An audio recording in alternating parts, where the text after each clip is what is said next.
টলিউডের সুন্দরী নায়িকা অদিতি চ্যাটার্জি। একসময় তার অভিনয় দেখার জন্য পাগল ছিলেন দর্শকেরা, কিন্তু মাঝখানে 25 বছর ছিলেন অভিনয় জগৎ থেকে বাইরে। কি তার আসল কারণ, আর নিজের সৌন্দর্যই বা কিভাবে ধরে রেখেছেন তিনি? অদিতি চ্যাটার্জি মিষ্টি সুন্দরী নায়িকা হিসেবে দর্শকের কাছে পরিচিত। 1987 সালে ছোট গিরিবালা চরিত্রের মাধ্যমেই অভিনয় জগতে প্রবেশ করেন। এরপর নন্দিনী, রবি ওঝার এই একটা চরিত্রই অদিতিকে জনপ্রিয়তার শীর্ষে পৌঁছে দেয়। কিন্তু হঠাৎই অদিতি তার কর্মজীবনের শীর্ষে থাকা অবস্থায় অভিনয় ছেড়ে বিদেশে চলে যান। দীর্ঘ কয়েক বছর অভিনয় জগৎ থেকে দূরে থাকার পরও আবারও অভিনয় শুরু করেন, কিন্তু নায়িকার চরিত্র থেকে বাদ দিয়ে তাকে মায়ের চরিত্রে অভিনয় করতে হয়। তবে কি খারাপ লাগেনি তার? ছোট পর্দার পাশাপাশি বড় পর্দায় সিনেমায় অভিনয় করার সুযোগ পেলেও তিনি বরাবরই ভালোবাসেন ছোট পর্দাকে।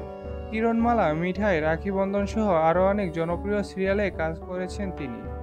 অদিতি মনে করেন, ঠিকমতো জল খাওয়া এবং ফাস্টফুড বাদ দিয়ে ফলমূল এবং স্বাস্থ্যসম্মত জিনিস খেলে ত্বকও উজ্জ্বল থাকে, আর এটাই তার সৌন্দর্যের আসল রহস্য।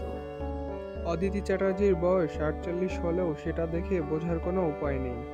চেহারায় নেই তার বয়সের ছাপ।